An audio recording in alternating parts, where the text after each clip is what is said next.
Okay बच्चों, आज के वीडियो में हम लोग एक्सरसाइज 8.2 का क्वेश्चन नंबर 3 सॉल्व करने जा रहे हैं।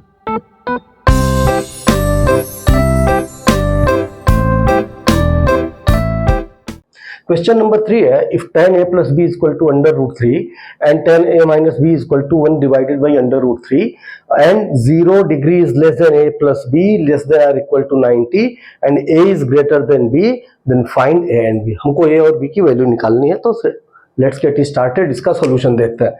Solution correct. आप देखिए क्या दिया है, tan a plus b is equal to under root 3, तो उसको सिंपल यहाँ पे लिख लेंगे कि tan a plus b is equal to under root 3। दूसरा इक्वेशन आपको दिया है tan a minus B is equal to 1 divided by under root 3, यानी कि tan a minus B is equal to 1 under root 3। अब ये टेबल आप देखिए, जहां पे ये रेफरेंस के लिए मैंने दिया है कि अंडर रूट 3 की वैल्यू क्या है, tan 60, यानी इसको मैं ऐसे भी तो बोल सकता हूं कि tan 60 is equal to under root 3, और ये देखिए क्या है 30 degree, tan 30 is equal to 1 upon under root 3।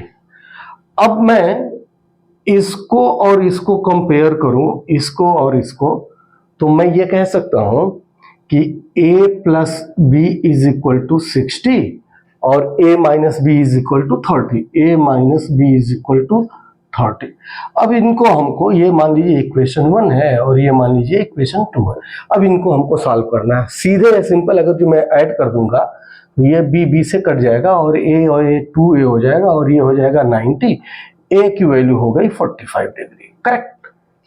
एक चीज हमने फाइंड आउट कर लिया, a इज 45।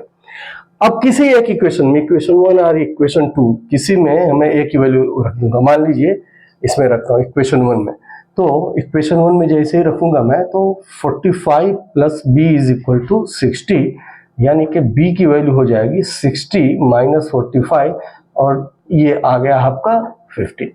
फाइनल रिजल्ट आपका क्या हुआ, आंसर क्या हो जाएगा आपका, a की वैल्यू 45 डिग्री और b की वैल्यू 15 डिग्री। करेक्ट।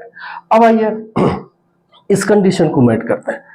क्या कह रहा है कि ये जो a प्लस बी दोनों का सम जो है वो या तो 90 है या तो 90 से छोटा है।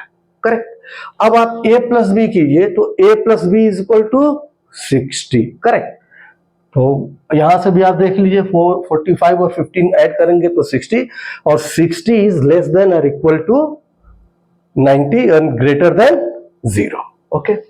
और दूसरा कंडीशन क्या है कि a is greater than b। देखिए a और b से बड़ा भी है। ये दोनों आपके कंडीशन भी मेट हो गए और हमने a और b की वैल्यू भी फाइंड आउट कर ली। ओके बच्चों, अब हम लोग एक्सरसाइज 8.2 के क्वेश्चन नंबर 4 करने जा रहे हैं। क्वेश्चन नंबर 4 है, state whether the following are true और false, justify your answer. True और फॉल्स में आपको जवाब देना है। फर्स्ट है sine a plus B is equal to sine a plus sine B. Second है the value of sin theta increases as theta increases. Third है the value of cos theta increases as theta increases. Fourth one is sin theta is equal to cos theta for all values of theta. And fifth one is cot A is not defined for A is equal to 0.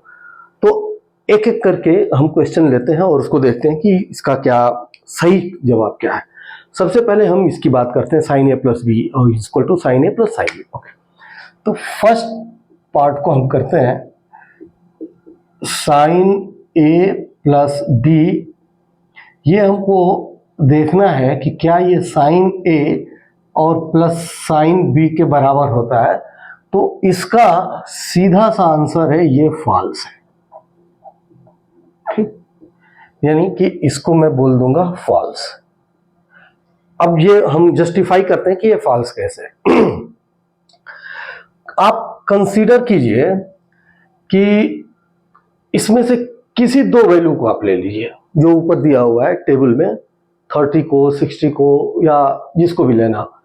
मैं 30 और 60 को लेता हूं। मान लीजिए let's consider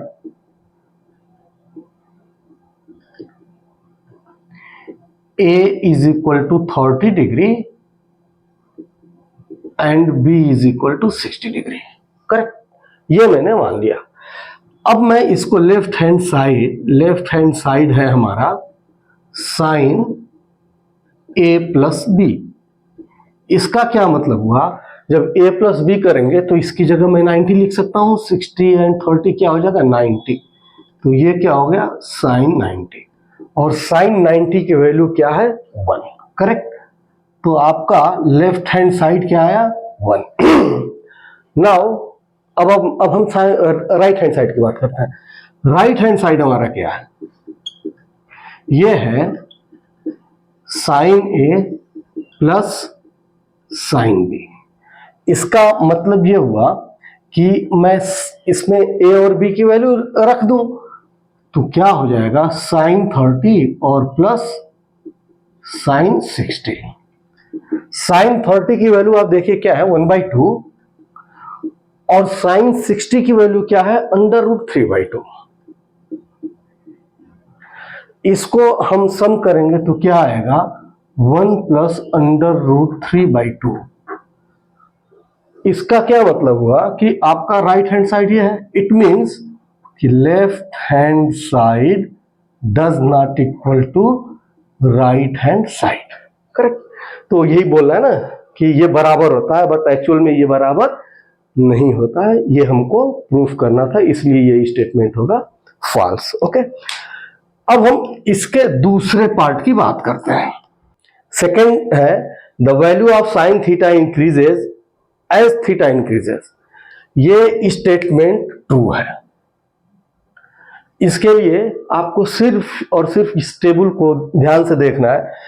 0 degree पे sign की value 0, 30 पे 1/2 जो कि 0 से बड़ा है, 45 पे 1/√2 जो कि 1/2 से बड़ा होगा, 60 √3/2, 91। यानी कि जैसे जैसे एंगल बढ़ रहा है वैसे वैसे साइन की वैल्यू बढ़ रही है, तो ये स्टेटमेंट हो जाएगा true. Third one is the value of cos theta increases as theta increases. ये स्टेटमेंट है फॉल्स। सेम टेबल आप देख लीजिए, जैसे जैसे एंगल बढ़ रहा है ना 0, 30, 45, 60, 90, वैसे वैसे cos की वैल्यू कम हो रही है। स्टार्ट होता है 1 से, cos 0 1 और cos 90 0, तो 1 से शुरू होकर 0 पे खत्म होता है, जबकि आपका एंगल बढ़ रहा है ना, ये 1 देन √3/2 देन 1/√2 और उसके बाद 1/2 और 0। तो ये स्टेटमेंट गलत है। थीटा जैसे जैसे बढ़ता है cos थीटा की वैल्यू वैसे वैसे घटती है, न कि बढ़ती है। ओके, अब हम आते हैं फोर्थ पार्ट पे। द फोर्थ पार्ट इज कि sine theta is equal to cos theta for all values of theta. ये स्टेटमेंट भी आपका फॉल्स है। सिर्फ और सिर्फ एक केस में एक एंगल पे साइन थीटा और cos थीटा की वैल्यू बराबर होती है और वो एंगल है 45। आप देखिए टेबल में साइन 45 1/√2 और cos 45 1/√2। तो only for angle 45 sine theta और cos थीटा की वैल्यू बराबर होती है। अब इस क्वेश्चन को थोड़ा सा ट्वीक करके भी एग्जाम में आ सकता है। ऐसे आ सकता है कि sine theta is equal to cos theta only for which angle, ये पूछा जा सकता है। For which angle sine theta and cos theta is equal to होते हैं, करेक्ट। तो ये एक, and last one cot A is not defined for A is equal to 0। ये स्टेटमेंट भी आपका ट्रू होगा। वो किस लिए ट्रू होगा, आप देखिए tan 0 की वैल्यू क्या है 0 ना, और cot जो है वो tan का उल्टा होता है, यानी कि tan 0 0 है तो cot 0 इंफिनिटी हो जाएगा, अनडिफाइंड हो जाएगा। ये रहा आपका इसका पार्ट 5 का ये आंसर। तो कंप्लीट आंसर क्या है, पहला फॉल्स, दूसरा ट्रू, तीसरा फॉल्स, चौथा फॉल्स, पांचवा ट्रू। ओके, थैंक यू बच्चा। और इसके साथ ही एक्सरसाइज 8.2 खत्म हो गया। आपको कोई डाउट हो तो कमेंट सेक्शन में आप मुझको बताइएगा, मैं आपको फिर से समझाता हूँ। Okay, thank you.